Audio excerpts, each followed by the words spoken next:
Welcome. In this tutorial, we will walk you through how to easily view the pages you follow on Instagram using your device. It's important to stay connected with the accounts and pages that interest you to enhance your Instagram experience. Let's get started with the steps. First, open the Instagram app on your device to access your Instagram account and explore your following list.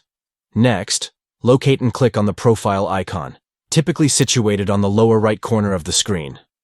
This action will load your profile page where you can manage your account settings and preferences. Now tap on Following next to your profile picture. By clicking on this option, you will be directed to a list of all the accounts you follow on Instagram.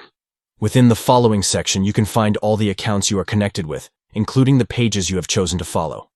This is where you can easily access updates and posts from these accounts. By following these steps, you can conveniently view the pages you follow on Instagram, enabling you to engage with the content that resonates with you. Thank you for watching this tutorial.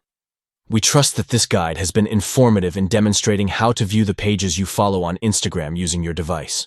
Stay connected with your favorite accounts and pages for a more enriching Instagram browsing experience.